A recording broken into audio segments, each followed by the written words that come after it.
चलिए स्टूडेंट्स, अब हम क्वेश्चन नंबर 2 के फर्स्ट पार्ट में हैं। John and Jeevanti have 45 marbles. Both of them lost 5 marbles each, and the product of the number of marbles they now have is 124. We would like to find how many marbles they had to start with. देखिए, इस question को समझाने से पहले मैं आपको एक बात बताना चाहता हूं। ये क्वेश्चन नंबर 2 में 2 पार्ट है, इसलिए कि क्वेश्चन नंबर 2 जो आपके बुक में है, एक्सरसाइज में है, 4.2 में लिखा हुआ है, वहां बोला गया है कि आप क्वेश्चन नंबर 2 में एग्जाम्पल 1 में जो दिया गया क्वेश्चन है उसको सॉल्व करें। एग्जाम्पल 1 में, इसी चैप्टर के एग्जाम्पल 1 में जो क्वेश्चंस दिए गए हैं 2 ठो, उसको सॉल्व करें, ऐसा आपके क्वेश्चन में बताया गया है। ठीक है, तो इसके लिए वहां क्वेश्चन है नहीं, आपको जाना पड़ेगा एग्जाम्पल में, जहां ये क्वेश्चन वर्कआउट के फॉर्म में है। चूंकि एक्सरसाइज में क्वेश्चन को इंक्लूड कर दिया है तो मैं आपको बता रहा हूं। ठीक है, John and Jeevanti have 45 marbles. Both of them lost 5 marbles each. ठीक है, जॉन और जीवंती दोनों के पास टोटल नंबर ऑफ मार्बल्स है 45। अब दोनों ने 5-5 मार्बल को खो दिया, लॉस कर दिया। ठीक है, and the product of the number of marbles they now have is 124। मतलब 5-5 मार्बल जो उन लोगों ने खो दिया, भुला दिया, लॉस कर दिया, उसके बाद जो मार्बल बचा, वो दोनों के मार्बल का प्रोडक्ट अगर आप निकालते हैं, यानी जॉन के जितना पास मार्बल बचा और जितना मार्बल जीवंती के पास बचा, उन दोनों मार्बल के प्रोडक्ट अगर आप निकालते हैं तो वो होता है 124। कहाँ गया 124? तो आपको पता करना है जॉन के पास और जीवंती के पास नंबर ऑफ मार्बल्स क्या क्या है। ठीक, ये क्वेश्चन समझ में आ गया। अब इसका आंसर देखिए। Let John had the total number of marbles equal to x. Therefore, Jivanti had the total number of marbles equal to 45 minus 6. क्यों? दोनों को मिला के कितना है 45। तो 5 जॉन ने लॉस किया, तो जीवंती ने भी 5 लॉस किया। तो इसको अगर x मानेंगे तो टोटल में से दोनों मिला के 45 था, तो टोटल में से क्या हो जाएगा, इसका भी x माइनस हो जाएगा। ठीक है, तो when both of them lost 5 numbers of marble, ठीक है, टोटल नंबर ऑफ मार्बल्स फिर से बताता हूं, total number of marbles John and Jeevanti के पास कितना था 45। तो जॉन के पास कितना था, जीवंती के पास कितना था, ये तो हम लोग को पता नहीं है, इसीलिए हम लोगों ने मान लिया कि जॉन के पास x था। अगर x जॉन के पास था और टोटल नंबर मार्बल्स कितना है 45, तो जीवंती के पास नेचुरली 45 माइनस x मार्बल्स होगा। अब इसके बाद इन दोनों ने 5-5 मार्बल को भुला दिया, खो दिया, लॉस कर दिया।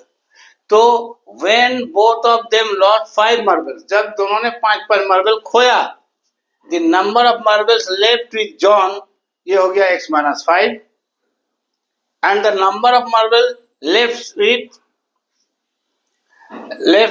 जीवंती इक्वल टू क्या हो जाएगा 45 minus x, 45 minus x और -5, यहाँ x था तो x माइनस 5, यहाँ 45 माइनस x है तो 45x माइनस 5, यानी इक्वल टू 40 माइनस x। ठीक है, अकॉर्डिंग टू क्वेश्चन क्या बोला है, जब 5-5 मार्बल से लोग ने लॉस किया, उस टाइम जो दोनों के पास मार्बल बचा, उन दोनों के पास जो मार्बल है, दोनों मार्बल का प्रोडक्ट 124 है। तो बचा इसके पास कितना x माइनस 5, बचा इसके पास कितना 40 माइनस x, तो इन दोनों का प्रोडक्ट 124। ठीक है, अब इसको हमने सिंप्लीफाई किया, इंडिकेट साइन है क्या है प्रोडक्ट, तो ऑपरेशन प्रोडक्ट से x इंटू 40 40x, x इंटू minus x minus x square, minus 5 into 40 5 4 20, तो 200 minus 5 into minus x equal to कितना हो जाएगा, minus 5 into minus x equal to 5x, और 124 इधर है तो हमने शिफ्ट कर दिया उस साइड, इधर बच गया 0। अब इसको मैंने सिंप्लीफाई कर लिया, तो इस स्टेज में मैं पहुंच गया minus x square plus 45x minus 324 equal to 0। ठीक है ना, देखिए 124 प्लस 200 324, 5x है, और ये 40x है, तो 40x प्लस 5x कितना हो गया 45x, और ये देखिए माइनस एक्स स्क्वायर है तो माइनस एक्स स्क्वायर। ठीक, अब यही आपका रिक्वायर्ड इक्वेशन है। तो आपका जो क्वेश्चन बुक में पूछा गया है वो केवल इक्वेशन ही फाइंड करने के लिए बोला गया है, उसमें सॉल्व करने के लिए नहीं बोला गया है। लेकिन मैंने अपने तरफ से ये एडिशनल वर्क कर दिया, तो मैंने स्टार लगा दिया कि ये मैंने अपने तरफ से आपको इसको सॉल्व करके दे दिया, ये एडिशनल है। आपका क्वेश्चन जो है वो उसका आंसर यहीं तक होगा, ठीक है, इसके आगे ये नहीं होगा। लेकिन अगर उस क्वेश्चन में ऐड कर दिया जाए कि इसको सिंप्लीफाई करो और जीरोस निकालो, तो उसके लिए मैंने ये बात साथ साथ कर दिया आपके सहूलियत के लिए, ठीक है। तो ये जो इक्वेशन है इसको मैंने सॉल्व करने के लिए क्या करना है, मेरे को फैक्टर करना है। तो फर्स्ट टर्म और लास्ट टर्म, तो minus into minus plus 324 x square आएगा। हमने क्या बोला, फर्स्ट टर्म और लास्ट टर्म का जो प्रोडक्ट है, इन दोनों का प्रोडक्ट जो आएगा उसको ले लीजिए और उसके बाद इसके जो कांस्टेंट पार्ट है उसका एलसीएम निकालिए। तो 2 1 जा 2, 12 6 2 जा 2 जा 4, फिर 2 टाइम्स ले लेगा, 2 8 जा 16 1 जा, अब 3 टाइम्स लेगा, 3 2 जा 6 2 8 7 जा, तो 3 9 जा 27 और 3 3 जा 9। ये आपका ब्रेकिंग आई मीन फैक्टर्स हो गया है। हमको चाहिए कितना टोटल 45, तो हम कहा कि 3 और 3 को एक साथ ले लिए, तो ये हो गया 9, और इन सब को मैंने एक साथ ले लिया, ठीक, कितना हो गया 3 3 जा 9 4 जा 36। तो देखिए 36 को अगर 9 के साथ आप ऐड कर देते हैं तो आपका हो जाता है 36 प्लस 9 इक्वल टू 45, ठीक है। और 36 इंटू 9 मल्टीप्लाई करेंगे तो हो जाता है 324। इसलिए हमने 36 और 9 में ब्रेकिंग करके इसको स्प्लिट कर दिया। तो ये माइनस एक्स स्क्वायर प्लस 45 को मैंने ब्रेक कर दिया 36 प्लस 9x और माइनस 324, सो जैसे का तैसा। अब पहला दोनों में से कॉमन माइनस एक्स है तो x माइनस 36 हो गया, दोनों में से कॉमन है 9 तो x माइनस 36 हो गया, ठीक है। x माइनस 36 कॉमन आ गया, माइनस एक्स प्लस 9 दूसरे ब्रैकेट में आ गया, ये आपका फैक्टर बन गया। अब जब फैक्टर बन गया तो दोनों पार्ट जीरो होगा, तो x minus 36 equal to zero, therefore x equal to 36, और minus x plus 9 equal to zero, तो minus x equal to minus 9, तो इसलिए x इक्वल टू 9, तो x का वैल्यू 9 और 36 आया। इस प्रकार इसका जीरोस हो गया 9 एंड 36। यहाँ एक बात और आपको जानना चाहिए, एक बात मेरे दिमाग से आपको और जानना चाहिए। अब देखिए जब आपका x का दो वैल्यू आया है तो x का वैल्यू आप यहाँ 9 डालते हैं तो यह 9 हो गया, यहाँ 9 डालेंगे तो कितना हो जाएगा 36, ठीक है। अगर मानिए x का वैल्यू आप 36 डालते हैं यहाँ तो ये हो गया 36, और यहाँ पर 36 डालेगा तो क्या हो जाएगा, ये हो जाएगा 9। तो इस प्रकार ये क्वेश्चन जो है ये सेटिस्फाई कर रहा है कि इन दोनों में से एक के पास 9 मार्बल्स है और एक के पास 36 मार्बल्स है। ये इसका कंक्लूजन, अगर फाइनल कंक्लूजन ड्रॉ करने बोले आपको बताया पूछा जाए तो आप फाइनल कंक्लूजन में ये बात भी ऐड कर सकते हैं। वैसे आपके जो क्वेश्चन पूछे गए हैं उसमें आंसर के लिए यहीं तक मांगा गया है, ठीक है। ये पार्ट मैंने एडिशनल आपको समझा दिया, ठीक है। थोड़ा सा फैक्टर हम देखा 324 एक बड़ा नंबर है तो कैसे करेंगे, एक आपका प्रैक्टिस भी हो जाएगा, ठीक है। तो चलिए इसके बाद में इसके सेकंड पार्ट भी आपको एग्जांपल 1 में दो पार्ट है जिसके फर्स्ट पार्ट मैंने सॉल्व किया है, और एग्जांपल 1 में एक्सरसाइज के एग्जांपल 1 में दो पार्ट है जिसमें फर्स्ट पार्ट मैंने सॉल्व कर दिया और सेकंड पार्ट अब मैं आपके लिए सॉल्व कर देता हूं। Well students, then it is the second part of question number 2. मैंने आपको पहले ही बताया था क्वेश्चन नंबर 2 जो आपके एक्सरसाइज 4.2 में गिवन है वहां लिखा हुआ है ये बात कि क्वेश्चन नंबर 2 के लिए आप एग्जांपल 1 में जो क्वेश्चंस है उसको सॉल्व करें। तो क्वेश्चन नंबर 2 के लिए आप एग्जांपल 1 में जाइएगा तो आपको जो हम फर्स्ट पार्ट में बताए हैं वो क्वेश्चन भी वहां आपको मिलेगा, और ये जो सेकंड पार्ट बता रहे हैं ये क्वेश्चन भी आपको वहीं पर मिलेगा। ये दोनों क्वेश्चन नंबर 2 से रिलेटेड है, यहाँ एक क्वेश्चन आपको एग्जाम्पल 1 से लेके सॉल्व करने के लिए कहा गया है, ठीक है। तो मैंने एग्जाम्पल 1 से क्वेश्चन नंबर 1 का फर्स्ट पार्ट उठा के सॉल्व कर दिया और फिर एग्जाम्पल 1 से क्वेश्चन नंबर 2 को उठा के रखा हूँ और इसको भी सॉल्व कर दिया हूँ। अब मैं आपको उसको समझा दे रहा हूँ, ठीक है। आइए देखिए ये सेकंड पार्ट क्या कह रहा है। A cottage industry produces a certain number of toys in a day. The cost of production of each toy in rupees was found to be 55 minus the number of toys produced in a day. ठीक है, ये पहला line क्या बोल रहा है, एक cottage industry है जो टॉयज बनाता है। तो ये क्या कंडीशन क्या दिया है, the cost of production of each toy, मतलब जो टॉय वो बनाता है उसमें प्रत्येक एक टॉय का जो प्रोडक्शन कॉस्ट है each toy was found to be 55 minus the number of toys. तो जितना माने कि आपको 10 टॉय बना है तो एक टॉय का कॉस्ट, मैन्युफैक्चरिंग कॉस्ट क्या पड़ेगा, 55 माइनस 10, ठीक है। तो यहाँ तो हम लोग 10 नहीं मान सकते, तो हम लोग मानेंगे x। The cost of production of each toy, जो आप बना रहे हैं उसका कॉस्ट पड़ेगा कितना, 55 माइनस x रुपीज, ठीक है।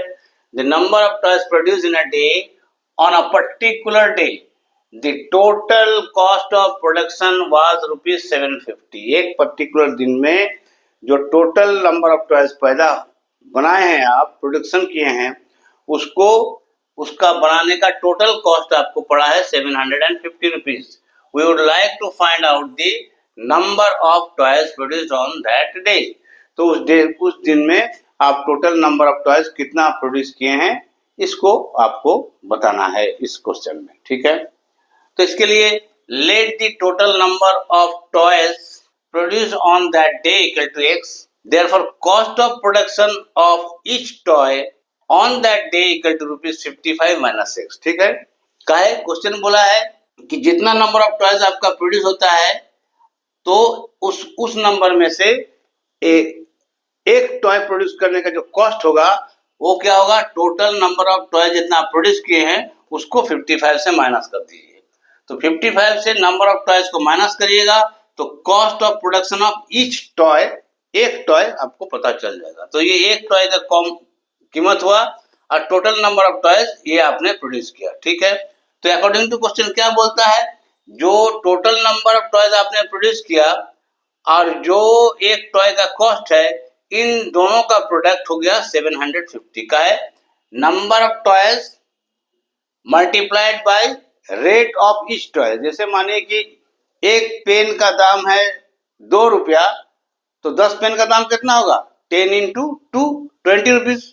तो चूंकि ये रुपीज है तो आपको नंबर के साथ एक टॉय का जो कॉस्ट है उसको मल्टीप्लाई करना होगा, तो total cost of production on that very day 750 rupees दिया हुआ है, सो आपको मिल जाएगा। तो इस प्रकार अकॉर्डिंग टू क्वेश्चन आपको हो गया x into 55 minus x equal to 750 और फाइनली ये हो गया 55x minus x square minus 750 equal to 0।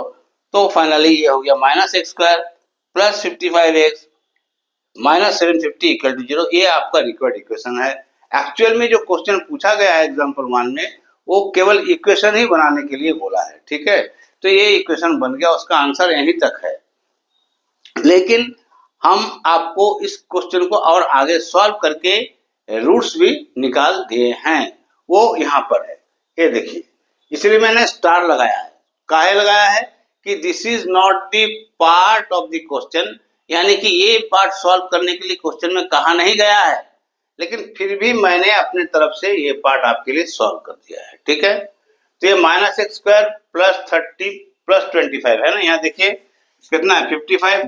तो 30 प्लस 25 कितना होता है, 55 हो जाता है। तो 55 बैलेंस हो गया, मिडिल टर्म ब्रेक हो गया। अब 30 25 को मल्टीप्लाई करिए तो कितना हो जाएगा, 750 minus x square minus 750 equal to क्या होता है, माइनस 750 एक्स स्क्वायर, ठीक है। तो minus 750 x square minus into minus plus 750 x square, ठीक है। तो इन दोनों को मल्टीप्लाई करिए 30x इंटू 25x, तो क्या हो जाएगा 30 into 25 equal to 750 x into x x square, ये भी प्लस 750 एक्स स्क्वायर हो गया। और ये भी दोनों माइनस होने के कारण दोनों प्लस 750 एक्स स्क्वायर हो गया। तो आप क्या देखें, आपका जो स्प्लिटिंग है वो सही इसलिए है कि इन दोनों को हम ऐड कर रहे हैं तो हमारे इक्वेशन का मिडिल टर्म मिल रहा है, और इन दोनों को जब हम मल्टीप्लाई कर रहे हैं तो फर्स्ट टर्म और लास्ट टर्म के प्रोडक्ट के बराबर आ रहा है, इसलिए ये स्प्लिटिंग सही है। अब इसमें से आप कॉमन निकाल लीजिए माइनस एक्स, तो x माइनस 30 हो गया, प्लस 25 कॉमन लीजिए, ये भी x माइनस 30 हो गया। ठीक है, तो x माइनस 30 फिर आप देख रहे हैं कॉमन है तो आप इसको कॉमन ले लीजिए x माइनस 30, और यहाँ बचा माइनस एक्स और यहाँ बचा प्लस 25, तो दूसरा ब्रैकेट में लगा लिया, जैसा कि मैं अभी बहुत सारा क्वेश्चन में आपको बताया हूँ। इस प्रकार दोनों फैक्टर रेडी हो गया। अब जब दोनों फैक्टर रेडी हो गया तो दोनों फैक्टर में से प्रत्येक एक फैक्टर को जीरो के साथ इक्वेट करना है और उसके सारे x का वैल्यू निकाल लेना है। तो now x minus 30 equal to 0, इसलिए x इक्वल टू 30 हो गया, and minus x plus 25 equal to 0, तो minus x equal to minus 25, तो दोनों साइड से माइनस कैंसिल होने के कारण x इक्वल टू 25 हो गया। तो इस प्रकार जीरोस हो गया 25 एंड 30। ठीक है, ये अगर आप चाहे आंसर करना, अगर आपको क्वेश्चन में पूछ दिया कि भाई इसको जीरोस भी निकाल के बताओ, तो ये पार्ट आप ऐड कर दीजिएगा। ठीक है, अन्यथा आपका जो प्रश्न है उसका आंसर यहीं तक है, इज द रिक्वायर्ड इक्वेशन। ये इक्वेशन निकालने के बोला था। तो देखिए ये इक्वेशन भी आपका क्वाड्रेटिक इक्वेशन है ही, क्या है कि यहाँ a है -1, b है 55 और c है -750। तो इस प्रकार ये सेटिस्फाइड कर रहा है इसको standard form of quadratic equation को। इस प्रकार क्वेश्चन नंबर 2 का दोनों पार्ट मैंने आपको सॉल्व करके बता दिया। ठीक है।